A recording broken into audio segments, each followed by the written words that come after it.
നമ്മൾ എപ്പോഴും പ്രാക്ടീസ് ചെയ്യുന്ന പാണി കലാക്ഷേത്ര പാണിയാണ്. ഞാൻ എന്നും നിങ്ങളെ ഓർമ്മിപ്പിക്കാറുണ്ട്, കലാക്ഷേത്ര പാണി നമ്മൾ ഒരു ടീച്ചറിൽ നിന്ന് പഠിച്ചാണ് വരുന്നത്. ചെറിയ ചെറിയ വേരിയേഷൻസ് ഒക്കെ കണ്ടേക്കാം. ചെറുതായിട്ട് 99% നമ്മൾ കലാക്ഷേത്ര പാണിയാണ് ഫോളോ ചെയ്യുന്നത് അകത്തൊക്കെ.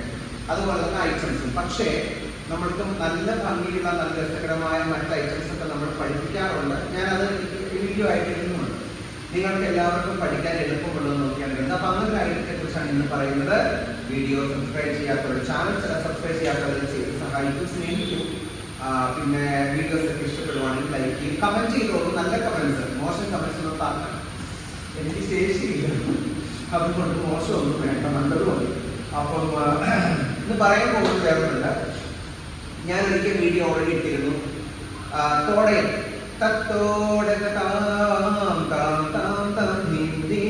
ആ തോടയം ഞാൻ ഇട്ടിട്ട് അന്ന് ഞാൻ പറഞ്ഞിരുന്നു അതിന്റെ സാഹിത്യം ഞാനിപ്പോൾ ചെയ്യുന്നില്ല എന്ന്. സാഹിത്യം പിന്നീട് ഒരിക്കൽ ചെയ്തിടാമെന്ന് പറഞ്ഞിരുന്നു.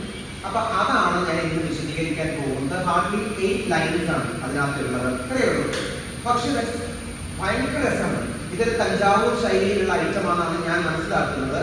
തഞ്ചാവൂർ വാണിയിലുള്ളതാണ്. കലാമണ്ഡലത്തിൽ ഇത് പഠിപ്പിച്ചിട്ടുണ്ടായിരിക്കണം. അതുകൊണ്ട് ആ കുറച്ച് പണ്ട് എല്ലാ കലാമണ്ഡല ടീച്ചേഴ്സും ഇത് പഠിപ്പിക്കും. അങ്ങനെയാണ് ഞാൻ മനസ്സിലാക്കുന്നത്. അപ്പോൾ അത് പക്ഷേ പലരും പഠിപ്പിക്കുമ്പം ഒന്നും പറഞ്ഞു തരാറില്ല, വെറുതെ പഠിപ്പിക്കുക മാത്രമേ ഉള്ളൂ. ഇപ്പോഴും അത് അങ്ങനെ തന്നെയാണ്. പക്ഷെ എനിക്ക് അതിനെക്കുറിച്ച് വളരെ ഇൻട്രസ്റ്റ് തോന്നിയുകൊണ്ട് നമ്മളോട് റിസർച്ച് ചെയ്തപ്പോൾ മനസ്സിലാക്കിയ കുറച്ച് കാര്യങ്ങളാണ് പറയുന്നത്. ഒന്നാമത് ലിറിക്സ് കറക്റ്റ് ആവില്ല. അതാണ് എല്ലാവരും പഠിക്കും, പക്ഷെ ആർക്കും ലിറിക്സ് കറക്റ്റ് അല്ല. നമുക്ക് ഞാൻ ലിറിക്സ് ഒന്ന് നോക്കിപ്പോവാം. ഇതിൽ പറയുന്നത് മങ്കയർ കരസി. അരസി എന്ന് പറഞ്ഞാൽ ക്വീൻ എന്നുള്ള അർത്ഥത്തിലാണ്, രാജ്ഞി. നമുക്കറിയാലോ, ഇളവരസി എന്ന് പറയും. നമ്മുടെ സിനിമയുടെ പേര് നാല് സിനിമ അറിയില്ല തമിഴില്, പൊന്നിയൻ സെൽവൻ. അപ്പൊ അതില് എപ്പോഴും തൃശ്ശേരിയൊക്കെ കാണുമ്പോൾ നമ്മൾ അരസി എന്നൊക്കെ ചേർന്നത്. അരസി എന്ന് വെച്ചാൽ അരിന്നാണ് ഇരിക്കുന്നത് കേട്ടോ. അപ്പം മറ്റേ ഇളവരസി എന്ന് പറഞ്ഞ കേൾക്കാം. അപ്പൊ അത് ക്വീൻ എന്നുള്ള അർത്ഥത്തിലാണ്. ഈ മങ്കയർ കരസി ചോള രാജ്യത്തിൽ ജനിച്ച ഒരു രാജ്ഞിയാണ്. അവിടെ ഉണ്ടായിരുന്നാണ്. അത് പാണ്ഡ്യരാജനെ കല്യാണം കഴിച്ച് വരുന്നതാണ്. പക്ഷെ അവരുടെ ചരിത്രത്തിൽ, തമിഴ് ഹിസ്റ്ററിയിൽ അവരുടെ പ്രാധാന്യം എന്താണെന്ന് വെച്ചാൽ, ഈ ഒരു കാലഘട്ടത്തിൽ പാണ്ഡ്യവംശത്തിൽ ഈ തമിഴില് ശൈവിസം വിട്ടിട്ട് ജൈനമതത്തിലേക്ക് ഒരുപാട് മാറി. അപ്പൊ ആ ജൈനമതത്തിലേക്ക് പോകുന്ന ആ ഒരു ഇതിനെ തടയാനായിട്ട് ഈ മങ്കയർ കരസിക്ക്, ആ രാജ്ഞിക്ക് സാധിച്ചിട്ടുണ്ട്. ഇത് ഞാൻ മനസ്സിലാക്കി കേട്ടോ. അതിന്റെ ഡീറ്റെയിൽ ഹിസ്റ്ററിയിലേക്ക് ഞാൻ പോകുന്നില്ല. എനിക്ക് അത്രയാണ് ഞാൻ ഒരു സാറ് പറഞ്ഞു തന്നാൽ അതിന് അത്രയും ഞാൻ വിശ്വസിച്ചു. നമുക്കത് അത്രയും വേണ്ട. അപ്പോൾ അതുകൊണ്ട് തന്നെ അവർക്ക് അവരുടെ ചരിത്രത്തിൽ, മങ്കയർ കരസിക്ക് ആ ചരിത്രത്തിൽ വലിയ പ്രാധാന്യം. അതാണ് ഇതിൽ വന്നത്. അപ്പൊ അവരെ കുറിച്ച് എഴുതപ്പെട്ടത് തേവാരമാണ്. ഇത് തേവാരം എന്ന് പറഞ്ഞാൽ ഈ കുറച്ച് ഡിവൈൻ ആയിട്ടുള്ള അമ്പലങ്ങളിൽ പൂജിക്കുന്ന തരത്തിലുള്ള, പൂജയ്ക്ക് ഉപയോഗിക്കുന്ന തരത്തിലുള്ള ശ്ലോകങ്ങളാണ് തേവാരം. അപ്പൊ ആ തേവാരമാണ് ഇത്. ആ തേവാരം എഴുതിയ ആളുടെ പേര് പറഞ്ഞ് ഞാൻ മറന്നുപോയി, പക്ഷെ ഞാൻ നിങ്ങൾക്ക് പറഞ്ഞുതരാം. ഓക്കെ, അപ്പൊ ഇതാണ് ഇതിന്റെ ഒരു അടിസ്ഥാനം. പക്ഷെ തോടയം പഠിപ്പിക്കുന്ന ഒരാളും ഇതൊന്നും പറഞ്ഞു തന്ന് ഞാൻ കേട്ടിട്ടില്ല. നന്നായി പഠിപ്പിക്കുന്ന അധ്യാപകരെ ചിലപ്പോൾ ഉണ്ടാവുമായിരിക്കും, നമ്മൾ പഠിച്ചിട്ടുണ്ടാവുന്ന അറിഞ്ഞൂടാ. പറയുന്ന ലിറിക്കുകൾ പൊതുവേ തെറ്റാണ്. പക്ഷെ അതൊന്ന് പഠിച്ചാൽ നല്ല രസമാണ് അത് പറഞ്ഞ് ഞങ്ങൾക്ക് കൊടുക്കാനായിട്ട്. അപ്പൊ അതുകൊണ്ടാണ് നമുക്കിന്ന് നോക്കാം. ഓക്കെ, മങ്കയർ കരസിയിൽ വളർന്നുപോൻ പാവൽ. ഇതിൽ മങ്കയർ കരസി എന്ന് പറയുന്നതാണ് എല്ലാ മങ്കകളിലും രാജ്ഞിയായിട്ടുള്ളവൾ എന്നുള്ള അർത്ഥത്തിലാണ് ക്വീൻ. എല്ലാ സ്ത്രീകളിലും വളരെ പ്രഗത്ഭ ആയിട്ടുള്ള, മിടുക്കിയായിട്ടുള്ള, സുന്ദരിയായിട്ടുള്ള, കഴിവുള്ളവൾ, രാജ്ഞിയായിട്ടുള്ളവൾ മങ്കയർ കരസി. വളർവകോൺ പാവൈ. വളർവകോൺ എന്ന് ഉദ്ദേശിക്കുന്നത് ചോളരാജന്റെ നിക്കയും പോലെ പറയുന്നതാണ് വളർവകോൺ പാവൈ. പാവൈ എന്ന് വെച്ചാൽ കുട്ടി. ഇപ്പൊ നമ്മൾ കാണിക്കുന്ന അങ്ങനെ തന്നെയാണ്. അതായത് മങ്കയർ കരസി. അപ്പൊ യൂഷ്വലി നമ്മൾ തോടയം ചെയ്ത് വരുമ്പോൾ മങ്കയർ കരസി എന്ന് ചെയ്യും. ഇതാണ് നമ്മൾ ചെയ്യുന്നത്. ഇപ്പൊ മങ്കയർ കരസി. അപ്പൊ സ്ത്രീ എന്നുള്ള അർത്ഥത്തിലാണ്. വളർവകോൺ പാവൈ. വളർവകോൺ എന്ന് പറഞ്ഞാൽ അയാൾക്ക് ചോള രാജാവാണ്. അപ്പൊ രാജാവിനെ കാണിക്കാൻ വിടുന്നു. വളർവകോൺ പാവൈ. ത്രിപതാക പിടിച്ചിട്ട് രാജാവ്. ഇങ്ങനെയൊക്കെ വേണമെന്നില്ല കേട്ടോ. വളർവകോൺ പാവൈ എന്ന് നമുക്ക് പണ്ട് പറയുമ്പോൾ എന്തോ വളരുവാന്ന് തോന്നും, വളരെ വലുതായിട്ട് വരുവാന്ന് തോന്നും. നമ്മളെ നെരുക്കും അങ്ങനെയൊക്കെ പഠിപ്പിക്കണം. അങ്ങനെയാണ് വളർവകോൺ. പക്ഷെ അതിനൊക്കെ വളർച്ചയൊന്നുമില്ല. ഇത് രാജാവാണ് ഉദ്ദേശിക്കുന്നത്. വളർവകോൺ. കൈ നല്ല നീട്ടി വൃത്തിയായിട്ട് കൊടുത്ത് ശരിക്കും അത് ശിരസിന് വേണ്ടാണ്. അപ്പൊ വളർവകോൺ ബാക്കിലേക്ക് നന്നായിട്ട് എടുക്കാട്ടോ, നല്ല ഭംഗിയായിട്ട്. വളർവകോൺ പാവൈ. കുട്ടി അടുത്തത് വരിവളை കൈമടമാണി. വരിവളை എന്ന് വെച്ചാൽ നല്ല ഉരുണ്ട വള. അതെല്ലാവരും കറക്റ്റ് ആയിട്ട് ചെയ്യാറുണ്ട്. വരിവളை കൈമട ഇങ്ങനെ എടുക്കും. രണ്ട് കൈകളിലും നല്ല ഉരുണ്ട വളകളിട്ട കൈമട. മട എന്ന് വെച്ചാൽ ധരിച്ച, സോറി കൈമട. ഈ മട എന്ന് പറയുന്നത് നാണം എന്നൊരു അർത്ഥമുണ്ട്. നാണം. മാനി മാനം എന്നുള്ള അർത്ഥം. അപ്പൊ നല്ല നാണവും മാനം നമ്മൾ പറയുന്നത് നാണം മാനമുള്ള കുട്ടിയാന്ന് പറയുന്നത് അതന്നെ ഉദ്ദേശിക്കണം. അപ്പൊ നാണം മാനം കൊണ്ട് ഉദ്ദേശിക്കുന്ന അത്ര ഒരു കുലീനയായ ഒരു സ്ത്രീ, അനാവശ്യമായിട്ടുള്ള വർത്താനങ്ങളോ അഹങ്കാരമോ ഒന്നുമില്ല. പിന്നെ ഈ നമ്മൾ പറയില്ലേ കുറച്ച് പണ്ടത്തെ കാലത്ത് ഈ അഭിമാനം എന്ന് പറഞ്ഞ സംഭവമല്ല. പെൺകുട്ടികൾ എന്തെങ്കിലും കുറച്ച് കാര്യമായിട്ട് ഇതൊക്കെ ഒരു നാണമാനത്തെ എങ്ങനെയൊരിക്കില്ല. അപ്പൊ അങ്ങനെയൊക്കെ നല്ല അടക്കവും ഒതുക്കവുമുള്ള സ്ത്രീ. അതുകൊണ്ടാണ് നമ്മൾ ആ ഭാഗത്ത് ഇങ്ങനെ ചെയ്യുന്നത്. അപ്പൊ ആ ഒരു കുലീനയായ സ്ത്രീയെ കാണിക്കാൻ വേണ്ടി ചെയ്യുന്നത്. അപ്പൊ മംഗളകരസി വളർവകോൺ അല്ലെങ്കിൽ വളർവകോൺ പാവൈ വരിവളർ കൈമട.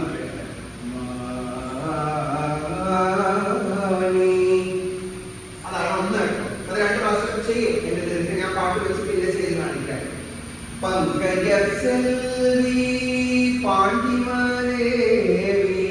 പങ്കജസെൽവി എന്ന് പറയുന്നത് അതായത് ശ്രീലക്ഷ്മിയെ പോലെ സുന്ദരിയായിട്ടുള്ളവൾ. ചെല്ലി സുന്ദരി. അപ്പോ അതുകൊണ്ടാണ് നമ്മള് പങ്കജസെൽവി ഇങ്ങനെ എടുക്കാം. ഈ താമരയിലാണ് ഇരിക്കുന്നത്. നമ്മൾ കൂടുതൽ എല്ലാവരും ചെയ്യുന്നത് പങ്കജസെൽവി കണ്ണാണല്ലോ ഭംഗി. അപ്പൊ താമര പോലെയുള്ള കണ്ണോട് കൂടിയവൾ എന്നുള്ള അർത്ഥത്തിൽ എടുക്കും. അല്ലെങ്കിൽ താമരയിൽ ഇരിക്കുന്ന ലക്ഷ്മിയെ പോലെ ഭംഗിയുള്ളവൾ. അപ്പൊ നമ്മളുടെ ഇഷ്ടമാണ് അത് എടുക്കാൻ. അപ്പൊ താമരയിൽ ഇരിക്കുന്ന ലക്ഷ്മിയെ പോലെ സൗന്ദര്യമുള്ളവൾ എന്തെടുക്കാം? ചെൽവി ഇങ്ങനെ എടുക്കാം. ഇതൊന്നും ഒരു പ്രശ്നവുമില്ല. ഇങ്ങനെ ട്രഡീഷണലി സെറ്റ് ചെയ്തേക്കുന്നതുകൊണ്ട് ഇല്ലാന്ന് ഞാൻ പറയുന്നില്ല. അതുകൊണ്ടായിരിക്കും എല്ലാവരും എടുക്കാൻ. പങ്കജസെൽവി എടുക്കും. അതും തെറ്റൊന്നുമില്ല. ഉദ്ദേശിക്കുന്നത് എന്താണ്? ശ്രീലക്ഷ്മിയെ പോലെ, അതായത് ലക്ഷ്മി ദേവിയെ പോലെ സൗന്ദര്യമുള്ളവൾ എന്നാണ്. ഇനി നമുക്കൊന്ന് മാറ്റി കമ്പോസ് ചെയ്യണതിൽ പ്രശ്നമൊന്നുമില്ല. പാണ്ഡ്യമാദേവി. പാണ്ഡ്യമാദേവി പാണ്ഡ്യ മഹാരാജാവിനെ വിവാഹം കഴിച്ചവളാണ്. അപ്പോ പാണ്ഡ്യമാദേവി ഇതെടുക്കണം. ഈ ദേവി എന്ന് പറയുമ്പം അതിന് നമ്മൾ ദേവൻ ദേവി എന്ന് പറയുന്നത് ഓർത്തൊക്കെ ആയിരിക്കണം. അതിന് ഇങ്ങനെ ഒരു ഇത് കൊടുത്തത് പാണ്ഡ്യമാദേവി. ഓക്കെ, എനിക്ക് തോന്നുന്ന ആളാണെന്ന് നിർബന്ധം കാണില്ല. നമുക്ക് പാണ്ഡ്യമാദേവി എന്നെടുക്കാം. അതായത് പാണ്ഡ്യ മഹാരാജാവിനെ വിവാഹം ചെയ്തവൾ എന്നുള്ള അർത്ഥത്തിൽ കാണിക്കാം. ഒരു തെറ്റും അതിൽ ഞാൻ വിചാരിക്കുന്നില്ല. ഇനി തെറ്റാണെങ്കിൽ തിരുത്തി തരട്ടെ, നമുക്കത് ചെയ്യാം. അപ്പൊ പങ്കജസെൽവി നമ്മളെപ്പോഴും ഇത് ഒറിജിനൽ മീനിങ് ആദ്യം എടുത്താൽ മതി. അപ്പൊ പങ്കജസെൽവി പാണ്ഡ്യമാദേവി. രണ്ടാമത് പങ്കജസെൽവി പാണ്ഡ്യമാദേവി. പണി ചെയ്ത നാൾ തോറും പറവ. പണി ചെയ്ത നാൾ തോറും എന്ന് പറഞ്ഞാൽ പറവ എന്ന് പറഞ്ഞ പൂജയാണ്. അപ്പൊ പൂജയും കാര്യങ്ങളും ഒക്കെ നാൾ തോറും ചെയ്ത്. ഇത് എവിടെ ചെയ്തെന്നുള്ളത് രണ്ടാമത്തെ കാര്യം. അപ്പൊ അങ്ങനെ ചെയ്തു എന്നാണ് പറയുന്നത് അവര്. അപ്പൊ എവിടത്തെ പൂജയും കാര്യങ്ങളായിരിക്കണം ചെയ്യുന്നത്? മംഗളസെൽവി അത് ചെയ്തിട്ടുണ്ടെങ്കിൽ ശിവന്റെ അടുത്തായിരിക്കും. ഓക്കെ, ആ ശിവനെ കുറിച്ചാണ്. അത് എവിടെയാണെന്ന് അടുത്ത ലൈനിൽ പറയുന്നത്. ക്ലിയർ? അപ്പോ പണി ചെയ്ത നാൾ തോറും പറവ. ഇതാണ് നമ്മൾ പഠിച്ചു വച്ചിരിക്കുന്നത്. അപ്പൊ പണി ചെയ്ത നാൾ തോറും പറവ ഇതെടുക്കാം. അതായത് നാളും ദിനവും അവിടെ പൂജകളും വർഷിപ്പും അതുപോലെയുള്ള പ്രവൃത്തികൾ ആക്ടിവിറ്റീസ് ഒക്കെ ചെയ്തു എന്നുള്ള രീതിയിൽ നമുക്ക് ചെയ്യാം.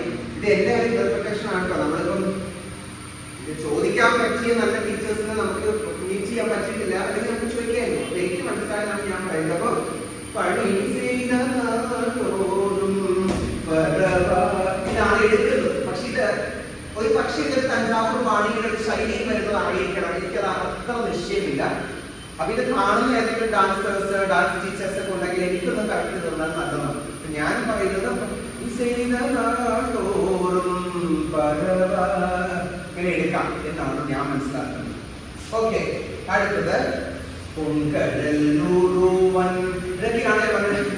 എപ്പോഴും ഞാൻ പാടിക്കേണ്ടത് പൊൻകടൽ ഉരുവെന്നാണ്. ഈ പൊൻകടൽ ഉരുവത്തെ നമ്മളെപ്പോഴും പറഞ്ഞൊക്കെ പൊൻകടലുരുവേ ദൈവമേ എന്ത് മഹാ തെറ്റായ കാര്യം.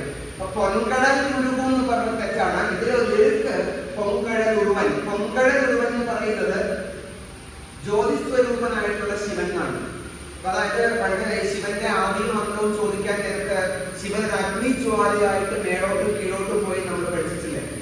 അപ്പൊ അതിന്റെ കീഴും അടിയും കണ്ടുപിടിക്കാൻ പറ്റില്ല, മുകളും കണ്ടുപിടിക്കാൻ പറ്റില്ല. അപ്പൊ ആ ഒരു ജ്വാലയാകുന്ന പൊൻകടൽ കടൽ പൊൻകടലുരുവൻ ഭൂതനായകൻ എന്നാണ് പറയുന്നത്. അപ്പൊ ഇത് മാത്രം മതി. ഓക്കെ, പൊൻകടലുരുവൻ മേളിലേക്ക്, അതായത് താഴെ നിന്ന് മുകളിലേക്ക് അഗ്നിയായിട്ട് പോയ ശിവൻ, ആ ജ്യോതിസ്വരൂപനായിട്ടുള്ള ശിവൻ 4 വേദവും പൊരുൾകളും, 4 വേദവും പൊരുൾകളും അരുളിച്ചതാണ് അല്ലെ? 4 വേദവും പൊരുളും 4 വേദവും പൊരുളും അരുളി എന്നാണ് പറയുന്നത്. ഓക്കെ, 4 വേദവും പൊരുളുകളും അരുളിയ ജ്യോതിസ്വരൂപനായിട്ടുള്ള ശിവനെയാണ് അപ്പൊ മംഗളയർ ശെൽവി നിത്യവും ആരാധന ചെയ്തിരുന്നത്. ഇത് ഞാൻ പറഞ്ഞില്ല, അവരെ ജ്ഞാനസംബന്ധർ അങ്ങനെ ആരോ എഴുതിയതാണ് ഈ ദേവാലയം. അപ്പോ ഇതിന് രാമൊക്കെ വന്നിട്ട് എല്ലാവരും പാടുന്ന രാമം എനിക്കറിയാൻ പറ്റില്ല. ഭൂപാളാണ്, നല്ല രസമാണ് കേൾക്കാൻ. അപ്പൊ എന്താണ് അപ്പൊ പറഞ്ഞത്? പൊങ്കടലുരുവൻ ഭൂതനായകൻ 4 വേദവും പൊരുളുകളും അരുളി. അടുത്തത് അങ്കയർ കണ്ണി തന്നോട് അമർന്ന്. അങ്കയർ കണ്ണിയാണ്. അം മീൻസ് മനോഹരം, കയർ അങ്കയർ കയൽ കയൽ നോട്ട് കയർ, അങ്കയർ കണ്ണി. നമ്മുടെ അങ്കയർ കണ്ണി, അങ്കയർ കണ്ണി എന്ന പാടുന്നത്. അപ്പൊ അത് മീൻ പോലെ മനോഹരമായ കണ്ണുള്ളവൾ തന്നോട് അമർന്ന്, അവളോട് ചേർന്നിരിക്കുന്ന ആലവയാവതും ഇതുവേ, ആ ആലയവും ഇതാണ്. അപ്പൊ എവിടെയാണ് ശിവനുള്ളത്? അങ്കയർ കണ്ണിയോട് ചേർന്നിരിക്കുന്ന, അതായത് മധുര മീനാക്ഷിയിലാണ്. ഈ ആലവായി എന്ന് ഉദ്ദേശിക്കുന്നത് മധുരയാണ്. ആലുവയിലട്ട, ആലുവായി പാടുന്നത്. ആലവായി ഉദ്ദേശിക്കുന്നത് മധുര. അപ്പൊ മധുര മീനാക്ഷിയോട് ചേർന്നിരിക്കുന്ന ഭഗവാനെയാണ് ഈ മങ്കയർ കരശി നിത്യവും പൂജിക്കുന്നത്. കാരണം മങ്കയർ കരശി ഭയങ്കര പാർവതി ദേവിയുടെ ഡിവോട്ടിയായിരുന്നു. പാർവതി ദേവിയുടെ ശിവന്റെ ശൈവിസം ആ കാലഘട്ടത്തിൽ അത്രയും സ്ട്രോങ് ആയിട്ടുള്ള കാലഘട്ടമാണ്. നമ്മുടെ ഹിന്ദുക്കളുടെ ഇടയിൽ പല മതങ്ങളുണ്ട്. ഹിന്ദുവിന്റെ ഇടയിലുണ്ടല്ലോ പല മതങ്ങൾ. പണ്ട് കാലത്ത് വൈഷ്ണവിസം ഉണ്ട്, ശൈവിസം ഉണ്ട്, ദേവിയുടെ ശാക്തേയമുണ്ട്. അപ്പൊ അന്ന് ഇവരുടെ ചോള രാജ്യത്ത് ശൈവിസമായിരുന്നു, പാണ്ഡ്യരാജ്യത്ത് ആണെന്നാണ് ഞാൻ ഓർക്കുന്നത്. കൂടുതലും ശൈവര് പിന്നീട് ജൈനമതത്തിലേക്ക് മാറി. അപ്പൊ ആ സമയത്താണ് ഈ മങ്കയർ കരശി അവിടെ വരുന്നതും ഒക്കെ. അപ്പൊ ഇതാണ് ഈ സത്യത്തിൽ ഇതാണ് അതിന്റെ ഇതിവൃത്തം. ഇതിൽ എത്ര പേര് മനസ്സിലാക്കിയത് എനിക്ക് അതിനോട് എനിക്കറിയത്തില്ലായിരുന്നു. ഞാനിപ്പോ കുറച്ച് ദിവസങ്ങൾ കൊണ്ട് അതിനെ വർക്ക് ചെയ്ത് പഠിച്ചതാണ്. അപ്പൊ ഇത്രയേ ഉള്ളൂ. അതായത് അങ്കയർ കണ്ണി തന്നോട് മറ്റേ എന്താക്കി കർത്തരി മുഖം, കർത്തരി മുഖം പിടിച്ചാണ് ചേർന്ന്, രണ്ടുപേരും ചേർന്നിരിക്കുന്ന എന്ന് പറയുന്നത്. ഓക്കെ, ആലവയാവതും, അതായത് ആലവയാവതും ഇതുവേ. അവിടെ നമ്മള് ട്രഡീഷണലി ഇങ്ങനെ എടുക്കും കേട്ടോ. അപ്പൊ എനിക്കൊന്നും ആ ശൈലിയിലുള്ളതായിരിക്കും. അപ്പൊ ആലവയാവതും ഇതുവേ ഇതാണ് വരേണ്ടത്. ആ ആലയവും ഇത് തന്നെയാണ്. അപ്പൊ ഏകദേശം നിങ്ങൾക്കത് മനസ്സിലായി. പഠിച്ചിട്ടുള്ളവർ ഇനി അതൊന്ന് മനസ്സിലാക്കി പഠിക്കുക എന്നാണ് എനിക്ക് പറയാനുള്ളത്. നോക്കട്ടെ, അതിന്റെ പാട്ട് നല്ലത് കിട്ടുകയാണെങ്കിൽ നമുക്കത് വെച്ചിട്ട് വീഡിയോ ഞാൻ ചെയ്തിടാം. അപ്പോൾ ഇത് കേൾക്കുമ്പോൾ എന്തൊരു സുഖം അറിയാം. ഭൂപാളത്തിൽ ഈ ദേവാലയം കേൾക്കണം നിങ്ങൾ. നല്ല ഭംഗിയാണ് കേൾക്കാൻ. ലിറിക് ഒരിക്കലും തെറ്റിക്കരുത്. നമ്മുടെ മുൻപിൽ കാണാനിരിക്കുന്നവർക്ക് ചിലർക്ക് ലിറിക് അറിയായിരിക്കും. അപ്പൊ നമ്മൾ തെറ്റിച്ച് പാടാൻ കേൾക്കുമ്പോൾ അവർക്ക് സങ്കടം വരും. നമ്മൾക്കറിയാവുന്ന മലയാളം പാട്ടുകൾ ആൾക്കാർ തൊഴിലാസം പാടുന്ന കേൾക്കുമ്പോൾ നമുക്കൊരു ബുദ്ധിമുട്ട് തോന്നില്ല പോലെയാണ്. അപ്പൊ എനിക്ക് അതുകൊണ്ട് ലിറിക് കറക്റ്റ് ആക്കണമെന്ന് ഭയങ്കര ആഗ്രഹമാണ്. അതുകൊണ്ടാണ് ഇനി ഞാൻ നിങ്ങളോട് പറഞ്ഞത് മങ്കയർ കരശി. അപ്പൊ ആ കഥയും നല്ല രസമുണ്ട്, ലിറിക്കും നല്ല രസമുണ്ട്. ഇനി നമ്മളത് ഫുള്ളായിട്ട് ചെയ്തിട്ട് ഒരിക്കൽ ഒരു തവണ വീഡിയോ കേട്ടോ. ശരി. സോ നന്നായിട്ട് എല്ലാവരും പ്രാക്ടീസ് ചെയ്യുക, പഠിക്കുക, ചാനൽ സബ്സ്ക്രൈബ് ചെയ്യുക, ലൈക്ക് ചെയ്യുക, സപ്പോർട്ട് ചെയ്യുക. Thank you so much.